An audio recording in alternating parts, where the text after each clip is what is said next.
Dari dasar itu tawaf sunat pun harus pakai pakaian ihram. Iya. Kecuali kalau di lantai 2. Kenapa orang lantai dasar itu kan tentangannya lebih dekat. Jadi kalau tawaf sunat tadi 7 kali juga. 7 kali. Iya. Baru sholat apa wajib? Iya, kalau sholat wajib, kalau belum dapat sholat wajib baca Quran atau zikir gitu. Iya. Kan kadang gini, aku berangkat ke Masjidil Haram jam 2, setelah juhurnya di hotel, jam 2 berangkat, ya jangan langsung duduk, tawaf terus. Nah, kalau kita nanti pas di pelataran itu nanti tempat tawaf itu duduk awal, itu mau diusir sama petugas polisinya. Jadi kalau misalnya waktu kita kepepet, katakanlah 3 menit tadi masuk waktu duduk. Iya. Tawaf juga. Enggak usah. Kalau andai kata udahan, sebenarnya ini begini loh. Tawaf itu ya, cuma berhenti tawaf itu, tapi di lantai dasar ya. Cuma ketika Allahu Akbar kata Imam Tuhan, itu berhenti, itu nggak ada aktivitas tawaf lagi. Begitu Assalamualaikum warahmatullahi wabarakatuh. Kalau kita di lantai dasar, jangan pada kita pasang saya di kampung. Astagfirullah. Habis kena pijak-pijak gitu. Begitu Assalamualaikum warahmatullahi wabarakatuh, orang berdiri langsung itu melanjutkan tawafnya yang tadi. Kalau baru 3 putaran, berarti lanjut itu putaran yang keempat, jadi gitu Pak. Nah, cuma itu tawaf sunatnya itu. Kalau andai kata kita datang mau langsung duduk kan nggak apa-apa, tapi bagusnya tawaf. Nah gitu ya. Nah ini tawaf yang dimaksud ini, tawaf ifadah ini adalah tawaf rukun haji. Pertanyaannya, kapankah afdolnya pelaksanaan tawaf ifadah? Ini tawaf ifadah ini afdolnya dilakukan pada tanggal 10 Dzulhijjah atau selagi masih hari tasyrik. Tapi banyak orang tak dapat. Begini itu ada orang Pak. Selesai dari apa? Dari Musdalifah ke Mina.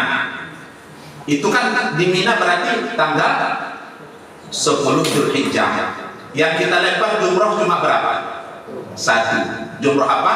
Aqabah. Dan itu afdolnya adalah ketika terbitnya matahari. Kecuali 11, 12, 13 itu setelah tergelincirnya matahari. Tapi ini kadang-kadang payah ini. Kenapa? Ramenya. Sehingga menjaga kemaslahatan, maka ikutilah petunjuk dari petugas. Nanti kita melompat jumroh Aqabahnya jam sekian. Itu nanti ada pemandunya. Tapi afdolnya seperti itu. Ya kan? Jadi setelah kita melempar jumroh Aqabah, maka tahallul. Setelah kita tahallul, maka lepaslah pakaian kita kan. Maka disitulah dia langsung ke Mekah. Ke Mekah untuk ngapain? Untuk tawaf ifadah. Kalau sudah tawaf ifadah berarti setelah kita melempar jumroh Aqabah, maka tahallul, terus pakai baju, lepas baju, namanya tahallul awal. Seluruh larangan sudah bisa kita kerjakan. Yang tidak bisa kita kerjakan masa berhubungan suami istri. Kalau itu baru di mana bulan tempatnya, kalau itu baru masa. Tapi kalau itu Mekah tadi, tapi kalau situ tenda mana? Kalau itu ya masih itu. Tapi rata-rata, tapi kalau tak silap ya, Ustaz Haji Hamdani kabarnya dapat orang tuh.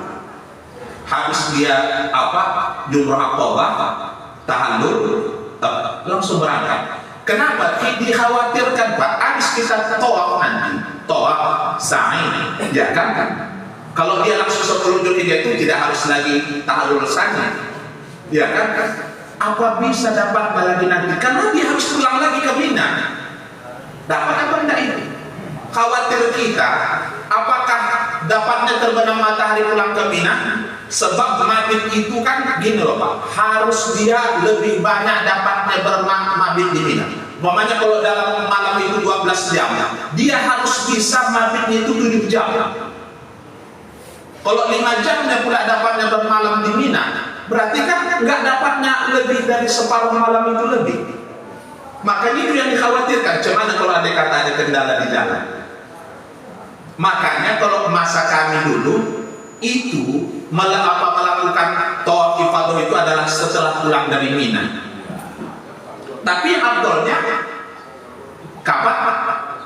10 Dzulhijjah.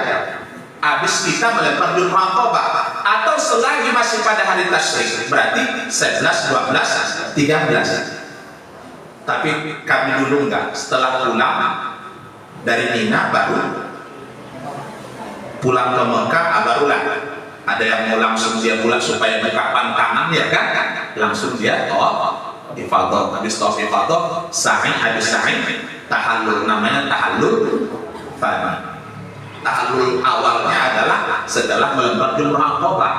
Tahallul tsani itu adalah setelah tawaf ifadah, tawaf, sa'i, dan tahallul, namanya tahallul tsani. Jadi kalau anda kata ada nanti tahallul awal, berarti itu adalah kita menggunting rambut setelah melempar jumrah Aqabah. Kalau dia tahallul tsani, berarti menggunting rambut setelah tawaf ifadah. Bisa dipahami Bapak dan Ibu ya. Kemudian begini Pak, berapa lama rupanya kita di Mina itu ada namanya nafar awal.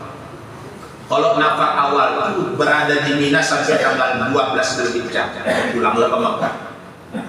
Adanya nafar tsani.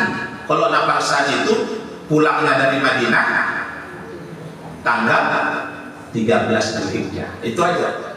Cuma tak bisa Bapak, aku jam nafar awal aku pulang, Bapak sendiri ke Mekah, ini apa Bapak? Kalau selesai Bapak gimana? Nah, jadi harus sama-sama, makanya sering dimusyawarahkan itu sama ketua kloter. Cuma ketua kloter nafar awal atau nafar tsani. Jadi supaya kita nanti yang sudah hadir ini tahu istilah itu ya. Nafar awal berarti berada di Mina sampai 12 Dzulhijjah. Nafar tsani 13. Oke. Tawaf apa namanya? Tawaf ifadah. Berarti tawaf, sa'i, dan tahallul. Cuma begini Bapak dan Ibu ya. Ketika tawaf, yang pertama ketika tawaf pastikan kita, ya kan, kalau tawaf ini nanti tawaf ifadah ini kan boleh jadi pakaian biasa. Tapi Bapak dan Ibu yang perlu saya sampaikan, tawaf ini kan seperti sholat. Makanya hindarkan Bapak dan para ulama kalau bisa, walaupun beda memang sih sama sholat, tapi tawaf itu seperti sholat, berarti ibadah fokus sholat. Walaupun kalau sambil tawaf boleh apa dan minum air jam-jam boleh, sudah. Cuma begini, kalau bisa janganlah Bapak dan Ibu, apalagi udah buat ikut selfie. Sudah. Ada beberapa hal yang harus diperhatikan ketika tawaf. Tawaf ifadah tadi udah paham kan Bu? Berarti tawaf ifadah itu bagusnya 10 Dzulhijjah habis melempar jumrah Aqabah atau selagi masih dalam hari tasyrik. Tapi kalau setelah pulang boleh apa enggak? Boleh. Ada beberapa hal yang harus diperhatikan. Pertama, ketika tawaf. Tawaf itu Bapak dan Ibu kita mulai berapa kali putaran itu? 7. Jadi ada meja apa? Kursi. Ini. Udah Bapak ini nengok ya. Gini. Ini namanya rukun Hajarul Aswad. Sinilah Hajarul Aswad. Sudah? Ini namanya rukun Yamani. Rukun Yamani. Berarti kita mulainya dari sini. Sudah? Ini pundak tadi dipakai apa?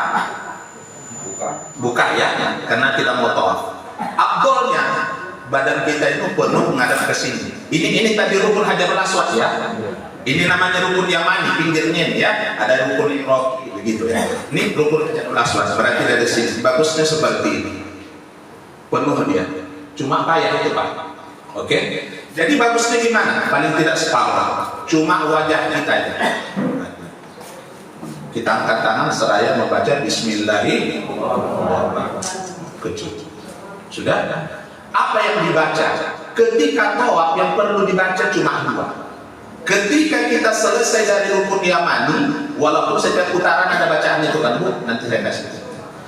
Yang perlu dibaca begitu, Bismillahirrahmanirrahim. Subhanallah walhamdulillah wa la ilaha illallah wallahu akbar. Itulah yang perlu dibaca dari rukun Hajarul Aswad sampai maqam Ibrahim. Selebihnya silakan subhanallah walhamdulillah wa la ilaha illallah allahu akbar subhanallah. Itu aja pun dibaca tidak apa-apa. Kalau belum lancar membacanya itu apalagi menghafalnya kan Bu? Kan ada itu yang tergantung di sini. Apa yang dibaca tadi setelah kita kan cukup begini. Kan? Wajah kita bisa lapor untuk kalau badan kan kayak begini ya. Oke.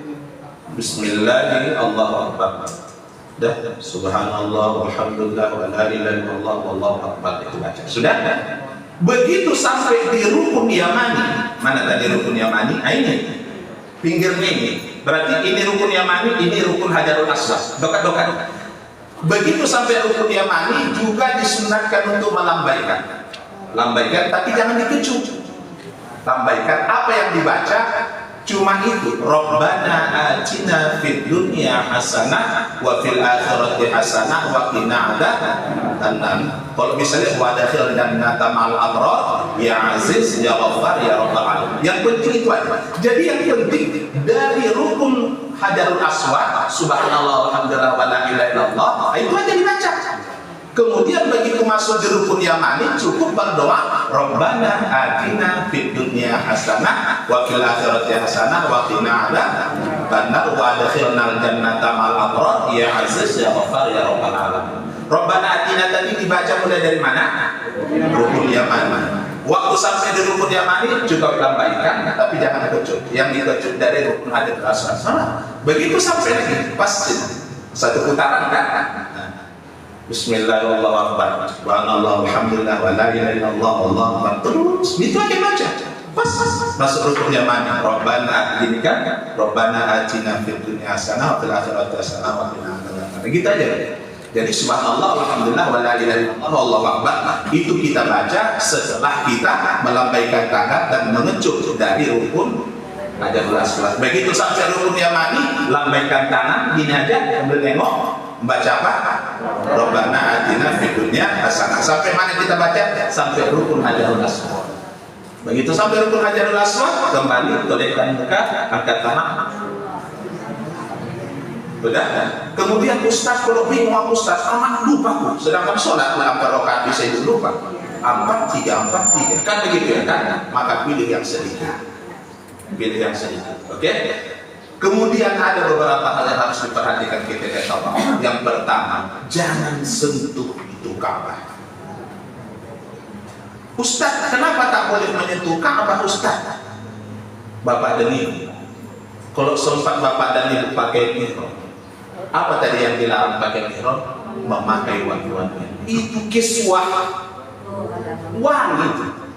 Karena masa kami dulu bebas di situ ada oma-oma sengaja dibawanya kain itu dilakukannya ke situ. Iya, orang-orang India itu Pakistan itu begitu. Yang Pak pikir orang Papua laku-lakukan dia tahu laku-lakukan gosok-gosokkannya gitu. Coba, andai kata tangan apa tak memegang itu ke sini. Paham ya Pak? Makanya itu dagang sebelum selesai. Ustaz, kalau udah selesai macam mana? Udah selesai tawaf, tetap tak boleh. Kan belum tahallul kan? Masih larangan itu berlaku. Oke. Kemudian Ustaz, kalau tawaf sunat macam mana Ustaz? Tadi tawaf sunat kapan? Ketika datang ke Masjidil Haram, aku yang kunci lain dapat kulitnya harus kan begitu. Begitu putaran kedua atau putaran ketiga atau putaran keempat, beginikan dia. Tetap batal tawaf dia. Kenapa? Tawaf itu posisi Ka'bah harus di sebelah kiri kita. Kalau beginikan dia di sebelah mana jadi? Maka putaran keberapa tadi yang dipegang? 3, berarti batal. Tawaf yang ketiganya harus diulanginya itu. Maka kalau mau memegang Ka'bah, habiskan dulu putaran itu. Tapi tawaf sunat ya, habiskan. Udah dulu. Makanya pakai trik itu. Nah ini triknya. Awak dari sini, ya kan? Udah 6 putaran, 7 putaran, mau mendekat gitu kan? Begitu selesai pula 8, makin dekat awak ke sini kan? Jangan awak seser-seruan dari sini, setelah bawah. Begitu. Itu trik dan cara. Tapi hukumnya, baik itu tawaf wajib ataupun tawaf sunat kalau belum selesai. Tapi kalau tawaf rukun Pak, sebelum selesai tahallul, jangan pula udah 7 putaran dia tawaf, tapi tawaf rukun, mau dipegang dia. Salah apa enggak? Oh, salah, kan dia masih pakai ihram Pak, belum buka pantang tahallul. Nah, bisa dipahami ya. Selanjutnya Bapak tadi itu apa lagi? Itu tadi ada orang nanya. Ini rata-rata madzhab Syafi'i kan? Cuman kalau sentuhan sama suami batal kan?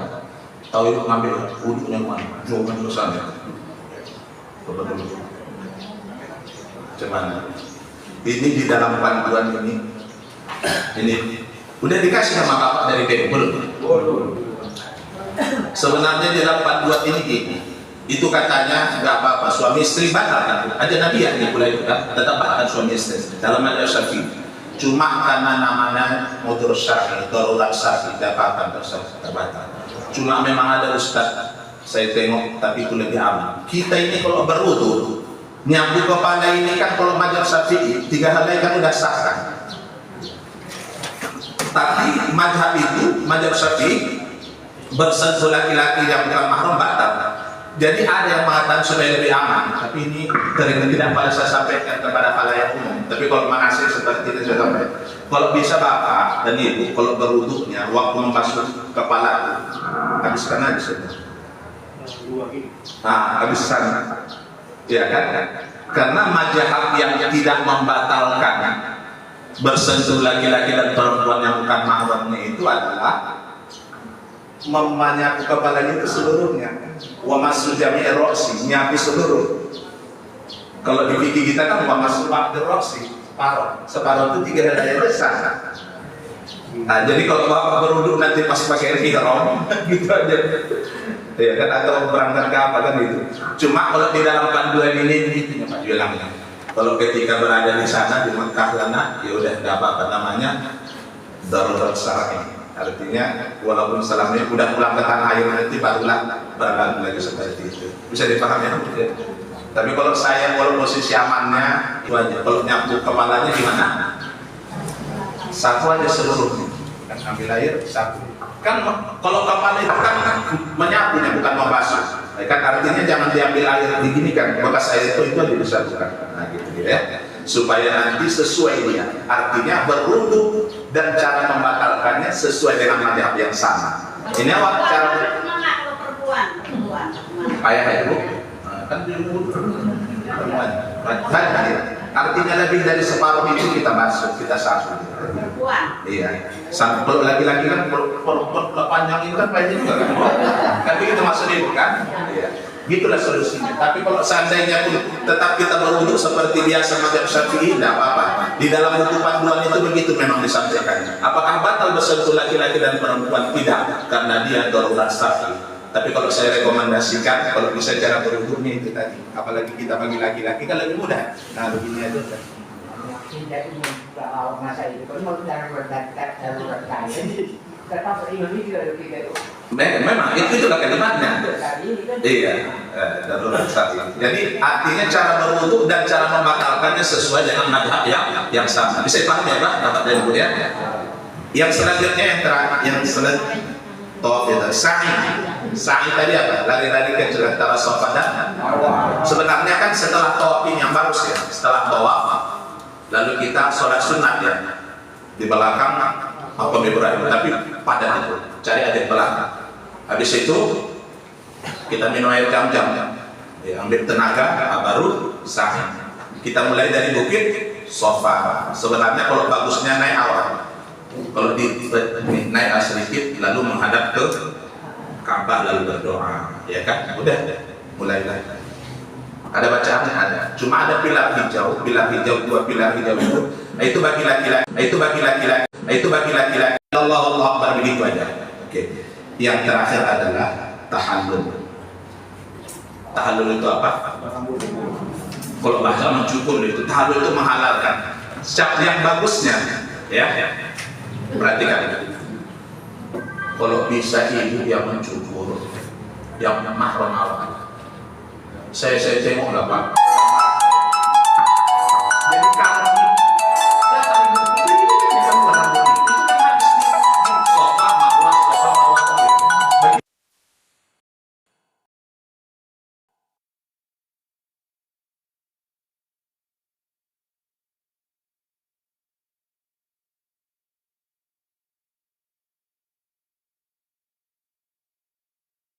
pasangan suami istri, biasa suaminya. Kalau perempuan seperti bapaknya, masih lobby. Bapaknya lebih banyak dia kan, dan pada di sini kan ada rambutnya kan terurai, lebih banyak. Tapi perempuan cuma di tapi lagi-lagi yang paling afdol. Allahumma ya, Allahumma